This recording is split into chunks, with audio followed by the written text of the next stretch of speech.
Hey everybody, it's Master Gallengeist here, bringing you my review for the latest episode of Supernatural, The Gamblers. And just FYI, they're taking another break, and they're not going to be back until March 16th. That is a long ass motherfucking time, but it is what it is, so it will be moving to Mondays at 8. And this was a fucking bad cliffhanger to kind of leave it on. But I did not find this one as horrendous as the ones that we had previously had. Why is that? Because there were two stories going along here that kind of limited the time they had to be bad. Granted, it fucked over one storyline more than the other, but it is what it is. This wasn't as horrendous. We didn't have them as essentially cartoon characters going on.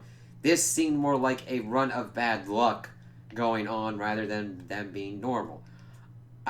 If they had just said that the Winchesters were cursed or that they had horrible, no good, very rotten bad luck, I would have accepted that. This level of bullshittery is not normal. So, we open up the episode and we know that it is going to be a pool-centric episode. And I don't mind that. I have nothing against pool. However, how this is done is if somebody saw like famous pool movies and is like, I want to do that, and they fucking don't. They're not good at it whatsoever. It also doesn't help that it is split with another storyline, so that way you don't get those kind of long shots. There's kind of like psychological games that can go along with a game of pool and how to do these shots and everything. So, we see that these two guys are playing pool and that they've got two coins or whatnot, and pretty much this one dude gets screwed. He doesn't have any more of whatever is going on with it, but we know it's luck, and he gets kicked out of the place. And everything starts going wrong, and he dies, and that's the opening. And the thing is, it's just kind of like, you have to find a balance in doing these things, because it's just drawn out a little bit too long of like, yeah, we know he's going to have bad luck, and he immediately gets run over by a tractor trailer. So, let's focus on Sam and Dean's storyline first. So, they're pretty much having their run of bad luck and everything, and they're trying to figure out what to do, and they keep going to Alaska because it's taking longer now because reasons. But they stop at a place and they're like, okay, they pretty much get there in a good amount of time. They barely have any money. Dean's polished off all the sandwiches and all that. He gets heartburn now. And I don't mind these normal ass things happening. But again, it's how it's just dogpiled on, and it's like, that's not believable. That shit doesn't just, it can't all coalesce at once unless it's some kind of bad luck thing. So they stop at a diner for food, and they barely got enough money for like 2 cups of coffee and a piece of pie to split. They pretty much talk with this chick. She tells them about there's this place that you can get lucky or whatnot. Like their one regular Leonard went up there, but he never came back. She goes off to answer a phone call and tells us that baby's got a flat tire. Alright. Dean's like, come on, what do we got to lose, pretty much? And really, they don't. God's gunning for him. Which kind of makes this whole thing kind of crazy if there has to be more of a believable kind of thing going on than he's just waiting around for them to kill each other. He would be orchestrating scenarios better than this if that were the case. It's just, when you're executing a premise, you have to be very careful in how you do it. These people are not careful in how they do it. So they get up there, and they kind of get the lay of the place. They try and figure out what's going on, but of course they get sent to Pax, the dude that we had seen who'd thrown out the Leonard guy. Everybody's kind of like there for their own kind of reasons, and he explains it to him that, like, everybody's got their own natural kind of luck, and you play pool for it. And you can, like, flip-flop it around, and if this coin goes blank, you ain't got anything. So, Dean does it with his. He doesn't have good or bad luck, just regular luck, which is complete bullshit, but whatever. And he plays this chick, and it's like, okay, let's see how this kind of goes. And he's able to get some luck from her, and he's like, oh, alright, cool. Keep trying to figure out what's going on. They're like, we really need a lot better luck than this to take on God. And we see the dude that we'd seen in the beginning, Joey Six, decide to go at him. And we see Dean is in a kind of crazy spot because there's also this thing when they were going for the beginning of it, because evidently Dean is like a really good pool player, and Dean actually says that, like, Sam's good at everything else except pool. And I'm just like, what? That, I understand what you're trying to do to kind of, like, make it so that your brother feels important and everything, but he can't be better at everything. Granted, Dean being better at pool kind of works because of all the drifting and everything that happened. He's like, oh, I'm so good at pool. I'm like, you were 4 when everything went down in the beginning, man. Like, but of course, that's setting us up that Sam is going to be the one at some point to kind of have to take the lead on this, because that's just how easy this is to kind of see from a distance. So he's playing pool against this guy and does this trick shot, and I'm like, okay, I thought they were going to keep going with the shitty luck and that Dean wouldn't be able to make it, but he makes the trick shot. It was a double or nothing. The dude's coin's done, and he goes outside and pretty much dies. He had cancer and had been, like, going through this throughout the whole thing, and he, like, pretty much bought himself a year and was going to smoke his last cigarette as he's coughing up blood. I'm like, okay. I would barely call him a character, but they could have done more with him if they didn't have to fight for screen time of what was going on in Cass's storyline. So they're looking at the coins like, wait a minute, this dude has been, like, getting luck from, like, all these different people. He doesn't have the whole thing. Somebody's skimming off the top. So they decide to take the Pax dude hostage, and they're like, oh, okay, so the Roman goddess of luck is pretty much on this joint and has been skimming from the top. We don't know why she's skimming from the top, because she's the motherfucking Roman goddess of luck. I mean, they even actually were thinking about, like, trying to go read up on the lore about how to kill the Roman goddess of luck. And it was really kind of funny because Sam's like, we don't even have any lore on this kind of place. I'm like, dude, your lore's been fucked for a while. That ain't gonna save your ass. No way. But she's like, alright, I'll play you for it. And since she had already played Dean, she's already got a read on him. So Sam's like, alright, fine, we'll do it. It's like, they do their thing, and he actually wins. Now, granted, there's a condensed time where we see that he pretty much got her talking and got her off her game. But then she's like, alright, let's do a double or nothing kind of thing. And Sam's like, oh, we'll do it for everybody in here. And then, of course, he loses that one. And while this is going on, we're actually getting more changes to the lore. Because Dean's telling her that, like, yeah, we kind of need this luck because we're fighting God, the actual God. And talking about how he's squirrely and everything. And she's like, yeah, that's him. And evidently, I don't exactly recall how the gods and goddesses kind of worked out in relation to Chuck and God here. But evidently, due to the no lore and retcon, when God created man, man was praying to, like, everything and essentially kind of have created the gods and goddesses. And then Chuck kind of said half because God was like, why are they doing this? I was like, fine, I'll create them. And evidently Chuck created the gods and goddesses, which why the fuck would they be fighting? Like, it really just fucks with everything. I mean, I understand created beings fighting against their creator is an interesting kind of thing. The next generation, the gods and the titans and Greek and Roman mythology and all that. But it's like, what? And then evidently God did it so that way when anything bad would happen, it would be blamed on them. I'm like, okay, this is just really making Chuck seem like a dumb fuck and a complete asshole, and that there's no redeeming qualities at all.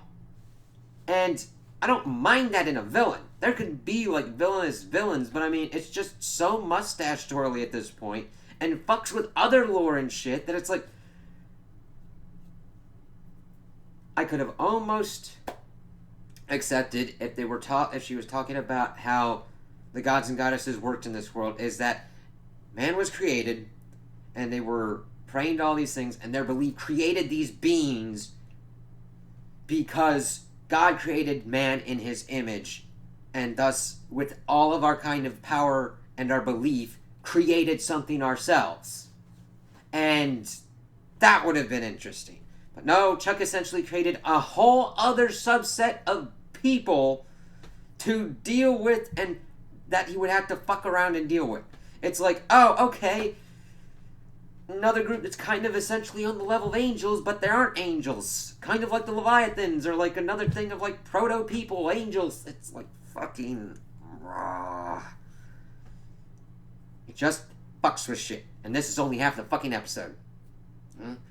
But Sam loses this one, and they're just like, fuck, alright, go outside, and we find out that, no, because of plot reasons, because that would be kind of a really weird-ass fucking thing to do.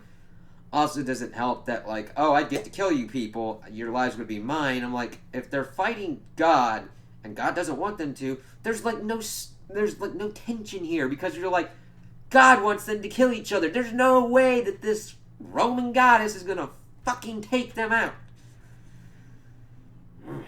They get outside, and the people are let go because, of course, they did their kind of the heroes thing of trying to save the people, and she thought that their kind were extinct heroes and decided to give them the luck to fight God. So now we're back to square one. Essentially, I understand that it's the journey, not the destination, and that is an important aspect. That this is just like we've been spinning wheels, and now we're just back to the status quo that we were before this fucking thing happened, and it's like, this didn't really give us anything that we hadn't already known. They were heroes before this thing, they're heroes after it, and it didn't really change any seismic kind of shifting. It just not elongated. It took up time in a season that could have been better used for something else. But she let everybody go, told them pretty much to kick God's ass and everything, and they're able to drive and everything. Dean had like 2 double bacon cheeseburgers or whatnot. Everything was working all right. Sam also was like texting Eileen, but that was just a throwaway thing in the beginning. And then it ties into Cass's thing as they get back to the bunker. So, we get to Cass's portion of the episode. And instead of calling or texting Cass, they decide to leave a written piece of paper in the bunker, and it's just like, I actually don't remember what the fuck Cass has been doing now. He was just gone. And he comes back, and he is wandering the halls of the bunker because the plot demands this to occur, and one of the brothers' phones ringing, and he starts talking with the sheriff dude. Granted, sheriff dude could have been an interesting character. You see at least a little bit of seeds of that. Of course, since it's half-assing with another story, doesn't come to it.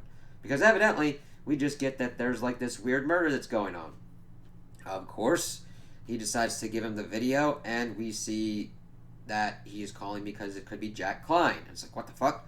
And we see that Jack went into some place, killed a dude, and ate his heart.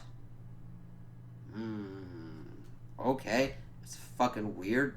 So, Cass goes, and he goes to the doctor's office, looks around, everything, and honestly, it's just because of like how much time you got to kind of go through with this shit. He's like going through. He opens this thing. I'm like, what the fuck's that case thing? And it's a Grigori sword. It's like, okay, so Jack just killed a Grigori, which is a type of angel, mind you, and that's like 10 angels now. They said there was like 11 angels or whatnot, but are the Grigori counted? I don't know. But he's like, all right, fine, whatever. And we see that Jack is able to find another Grigori, but he gets captured by this dude instead. And Cass, of course, gets some information on it from the sheriff dude, and he goes down to find him. And we see that Jack is not using his powers. I'm like, it's probably because he doesn't want to be found out by God. And he seems to be normal Jack, soul not really fucked up or anything. Rebooted back to square one because the plot's going to demand that to occur. And the Grigori dude's like, why the fuck are you doing this? Blah, blah, blah, blah. Why are you killing my kind? And he's like, oh, because you guys are assholes. You are eating human souls and shit like that. And that dude was doing it and pretending to heal people and just eating their souls. And you like children. So Jack isn't being evil. He's doing this for a purpose. Of course, Cass comes in, kills the dude, and hugs Jack. That's a nice scene. And I guess heals him as well. This, of course, is where they meet up with Sam and Dean. They're back at the bunker. Cass pops up. Jack comes out. Sam hugs him, and they're like, "Hey, it's good to see you." And then we get the info dump. This is what is told to us by Jack, that because God was off-world, Billy thought it was time to resurrect him and let him go, and for some reason, eat the hearts of Grigori. Now,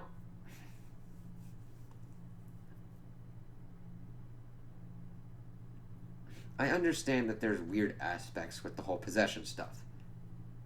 I really had a hard time kind of reconciling that kind of shit when I was thinking about this, and even back in season 1 through 5 with the whole demon blood. I thought these were just meat suits, and that the real beings were the luminous kind of shit and everything like that. So eating the heart of the vessel really wouldn't do anything, unless by being possessed the chemistry of the body is changed. We're never really told or done anything about this, but it's like, fine, okay, whatever. But evidently Billy has tasked Jack to do this because eating Grigori hearts, or whatever else she tells him to do, will get him strong enough to kill God. And that he hasn't been using his powers because he doesn't want God to find out about him and track him. And I'm like, God was fucking weakened previously. You probably could have went up and nut punched the motherfucker and been okay. Why the fuck would you let him get to full power? You shit brains. I'm like, I understand that we're kind of having all these different kind of things going on. Billy, of course, being death, having to reap God eventually, but I'm just like, why the fuck is this occurring? But evidently that's the plan now that the boys are back to their mojo. Their thing that's going to kill God is Jack, and they got to power him up, so this is going to be the quest, and this is where we leave it off until March 16th. So hopefully they fucking just ram through and fucking do stuff with this, because they've just been pillorying this whole goddamn thing, and it's just it's annoying as fuck, man. I can't fucking this wasn't as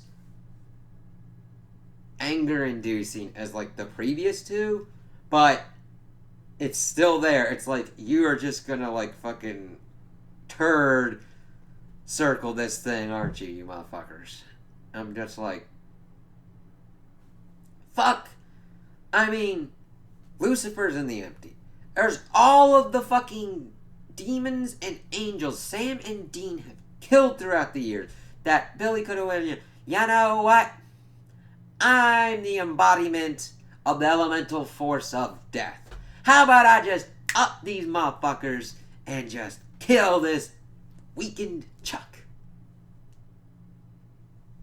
And there's no explanation for why other than the plot demands it. Fuck. God damn it, man. I just kind of wish that it would follow a streaming model and they would just dump it so I could just binge it and be done with this thing, because it's just fucking insanity inducing. I'm like, just no. So, barring another reboot in the next couple of episodes, it looks like our heroes are going to have to do this weird little quest by death to power up Jack to kill God and then sort out whatever chaos will ensue from that.